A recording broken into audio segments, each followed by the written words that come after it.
أعوذ بالله من الشيطان الرجيم. بسم الله الرحمن الرحيم. والسماء بنيناها بأيد وإنا لموسعون. سورة الذاريات 47 نمبر آیات. دې 47 نمبر آیات نه اخوا دلایل عقلیه ذکر کیږي د الله تعالی په قدرت باندې، او دلایل عقلیه او د نورسته دا مسله به ثابت شي الله تعالی د ډېر لوی قدرت مالک دی. هغه قدرت چې د مخلوق یې د سره نه لري، او دغه لوی قدرت کې خلک دوباره ژوندي کول، قیامت قائمول هم داخل چې دا پکې هم کولی شي. نو الله تعالی فرمایي والسماء واسمان بنینا هم پیدا کړی دی بی ایدن بخپل طاقت سره و انا لموسعون، یقینا موږ پراخه طاقت لرو. بی ایدن عبد الله ابن عباس رضی الله عنه معنا کړل په قدرت سره په طاقت سره، چې اسمان موږ خپل قدرت او طاقت سره پیدا کړی دی. و انا لموسعون، او یقینا موږ پراخه قدرت لرو. دین ورخ و نور قدرت هم لرو چې اوسیدون را پیدا. والارض زمکه فرشنا هم خورا کړی ده.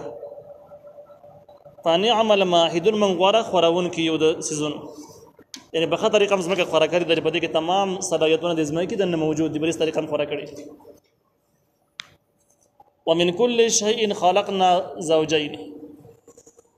او د هر قسم شیانو نه موږ پیدا کړی د جوړي. زوجین دا نر او ښځې ته ویل کېږي، او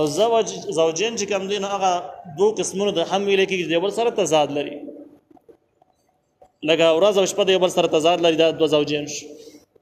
اسمان او ځمکه یو بل سره تضاد لري، دا زوجین دي. تیاره او رڼا د یو بل سره تضاد لري، دا زوجین شو. نو په دې اعتبار سره معنا دا چې موږ پیدا کړل هر قسم شی نه چې هغه چې د یو بل سره تضاد شته. لعلکم دې دپاره تذکرون، تاسو نصیحت قبول کړئ. دا دومره څیزونه دې دپاره دي تاسو نصیحت قبول کړئ. د الله تعالی قدرتونه دې معلوم، او د قدرتونو نه بعد تاسو په دې مسله باندې ورسېږئ چې الله تعالی دا کولی شي چې خلک دوباره ژوندي کړي، قیامت ته راولي، حساب کتاب ته راولي، عملونه ټوله وزن ولا وکړي، د هغې بدلې ولا ورکړي. دا دومره لوی انقلابات الله تعالی دې دپاره پیدا کړي دي. نو چې کله دومره عقلي دلایل شته دي، د هغه عقلي دلایلو نه د الله تعالی قدرت معلومیږي، نو ففروا الی الله، په منډه باندې لاړ شي د الله طرف ته.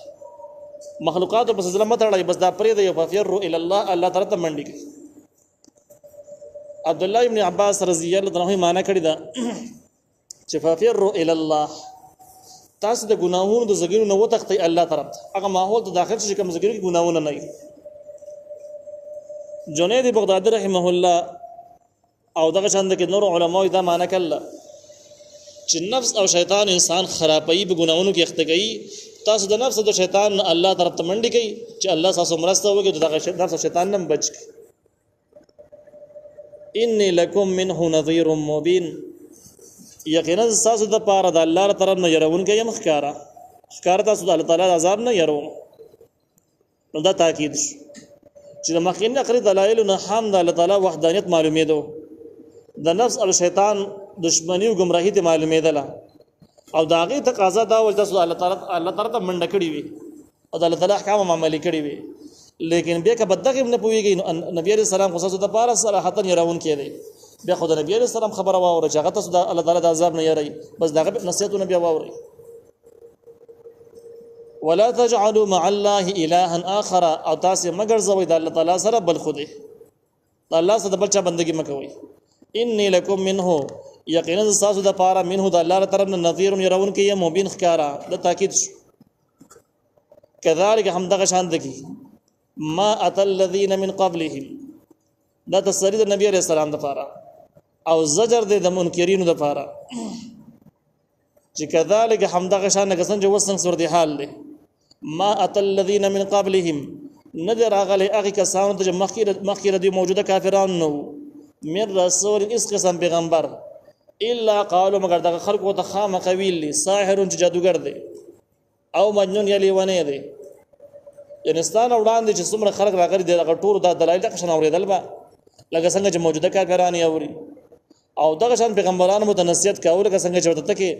لیکن ندی باوجود دغه ټول کافرانو خپل پیغمبر ته ویلي دي چې ته جادوګر او لیونی. نو نبی عليه السلام لپاره خبرداري چې مکه داسې شوی دا کوئی صبر کړل بدن باندې کلکواله کړی دی تا ته هم د خبرې کیږي مخکې نه خبر شه برداشت کوي او بدن باندې کلک شي بیره دوی د بد اخلاقی او د خوشي الفاظ دسي دي چې تعجبي الفاظ دي چې د کوم زمانه نه خبر روانه د پیغمبر ته جادو د ساحر لقب لګيږي د مجنون نو تعجب خدا رج اتواصو به آیا یو بل ته وصیت کړل به د خبرو باندې چې پیغمبر راته جادوګر ته وایي یا لیونه ته وایي د حیرانتیا خبره ده